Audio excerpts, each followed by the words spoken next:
ยังเอามาไว้ยังไงยังเอามาไม่เขาพี่ยังไม่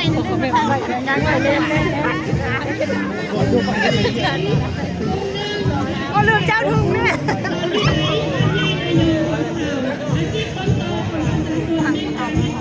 ยืนไม่จะบุลอง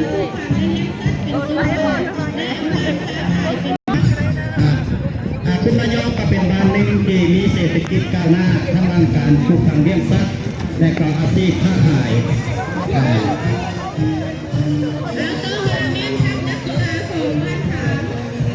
บางที่นี่ก็เป็นบ้านหนึ่งที่ถืออาชีพการปลูกฝังเลี้ยงสัตว์เป็นต้นต่อและก็มีอาชีพเสริมก็คือการค้าขาย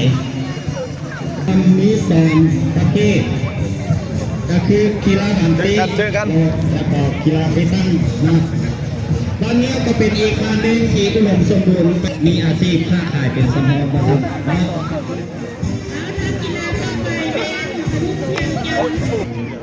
และทีมนักกีฬาก็ไปเป็นทีมนักกีฬาของทางวันฮีสำหรับวันฮีจงทำนักกีฬาเอามาแข่ง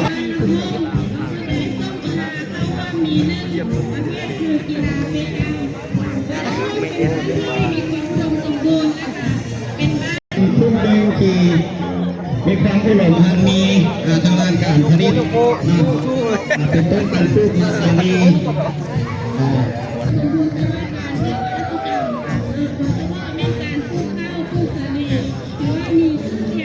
ยินดีนะ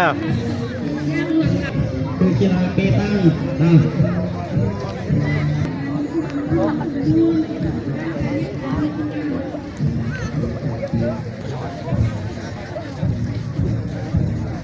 ตัวนี้ไป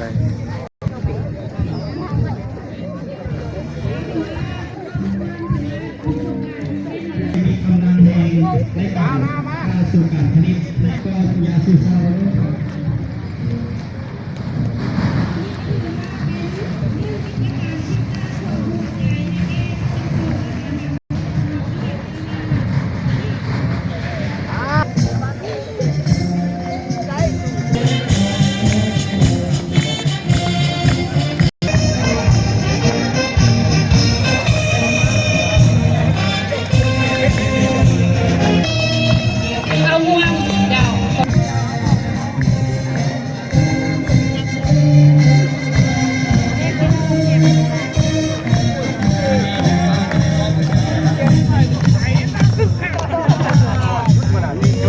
ยินดีนะ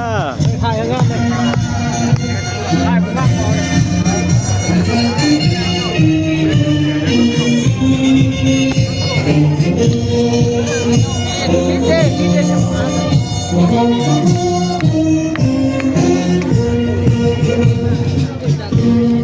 เทียบได้กระดูกพระธาตุค่ะ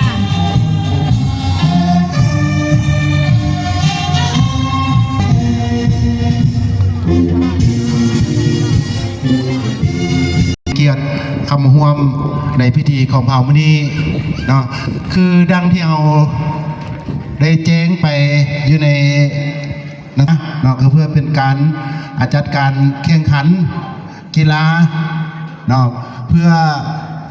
คำนำพับตอนเนาะในการเฉลิมฉลองวันสำคัญของชาติของพรรคนั่นก็คือวันสร้างตั้งต่อสาธารณรัฐประชาธิปไตยส่วนลาวเราก็คือวันชาติที่2 ธันวาเราวันสร้างตั้งพรรคเราแล้วก็วันคล้ายวันเกิดของท่านประธานไกรสอนภูมิหารเนาะครบรอบ105 ปีฉะนั้นเข้าร่วมพิธีของเราวันนี้มีท่าน